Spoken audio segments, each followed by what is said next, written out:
This is the Tree of Life, Season 23, Chapter 4. In this episode, we will be providing an analogy of infinite recursion in the context of substitution events to virtual particles. To begin, during a substitution event, most especially in the case of sequential substitution events, the analog or substitutionary structure created by the reverse substitution are transitory arrangements of two contextually dependent dialectical impulses. The transitionary analog structures, created within a bubble universe, are manifold, resulting from each negation during each slightly more convoluted path. Each of the convoluted paths which descend from path parsimony thus have distinct arrangements of contextually dialectical impulses.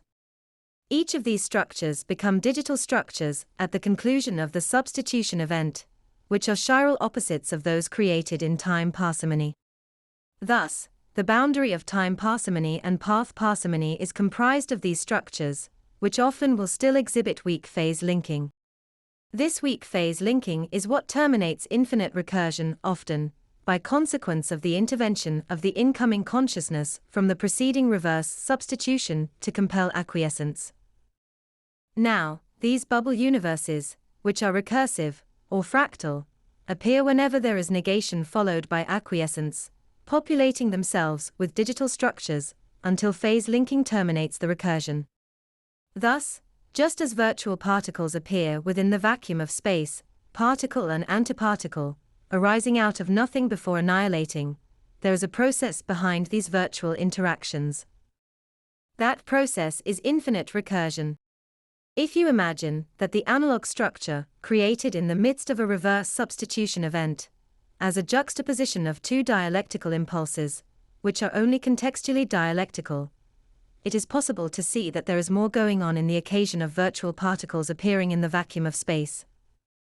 What actually occurs between these virtual particles is erased by their occurrence within a sequential substitution event. The decoherence which follows the breakdown in emotional coupling, the non-integration of the affirmational impulse, is erased both prospectively and retrospectively. But during that time, a true and infinite space opens up in the vacuum. Like a fractal, this space is pregnant with manifold nested substitution events, of an infinite form, which each produce a digital structure from a transitory analog one.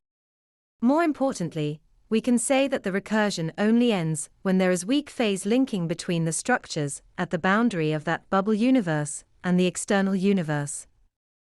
This boundary phase linking terminates the recursion by imposing a shift from negation to affirmation in the terminal substitution event. In infinite recursion, this manifests as the compelling of acquiescence by the incoming consciousness during the substitution event. Now, just as virtual particles describe the interactions between particles, analog structures describe the interactions between sets. The sequential substitution event, with emotional coupling in reverse substitution, coherence, and infinite recursion in substitution events, decoherence, are the basic building block of this system. This building block describes a pathway of infinite generation, occurring in a space concealed by the divergence of time parsimony and path parsimony. It is a building block because it represents a recursive creation algorithm, whilst occurring in a time frame which is erased prospectively and retrospectively. Thus, in our analogy, you can say that behind virtual particles there is a similar process of recursive generation occurring in a time which is erased. A process that only ends when the particle and antiparticle appear linked through weak phase linking. That's the end of the podcast for today.